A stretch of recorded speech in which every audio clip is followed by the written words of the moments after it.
Aurora Audiobooks presents an unabridged recording of Red Dirt, written by E.M. Reapy, and read by Gerry O'Brien and Caroline Lennon.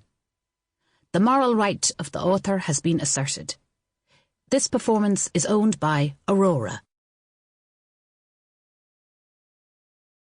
Me and Shane moved to Perth about 2 months back. In Melbourne before that. Pretty much taking caps and drinking goon all the time, until we blacked out or puked or scored women more wasted than us. Waking up in random hostels in St Kilda or in Aussie houses cramped with Irish immigrants to keep the rent down. Young ones like ourselves, younger even, was turning out to be worse than the way we were back in Ireland. Off our faces all the time and running too low on dollars. I didn't want to go robbing. It was supposed to be a fresh start here. Shane's mam bailed him out once with $1,000, but we blew it in a weekend with Thai girls and a 2-day session in a plastic Irish pub run by the biggest scumbags you could ever expect to find in Northside Dublin.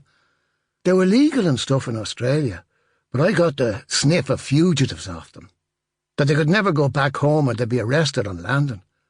Should have tattooed Crime Watch on their shoulders instead of the big tricolour flags and fighting Irish leprechauns. We drank it all away there with them. I couldn't ask my parents because we hadn't been with the recession.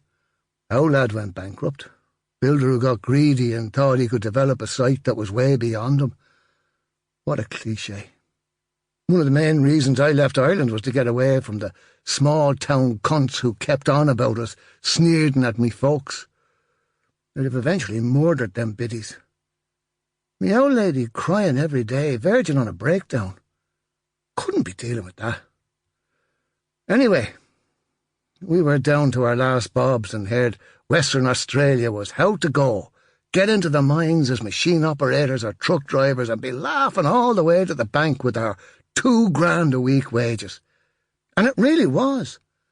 The mining boys would be back from 3-week swings telling us about how soft the job was for the amount of cash they were earning. This skinny Corkman engineer who had a stammer got me and Shane interviews for an iron ore mine in the Pilbara. Even for us having no college, we could still get in up there. But we had to do an alcohol and drug test after the interview. And I have to say, we failed it magnificently.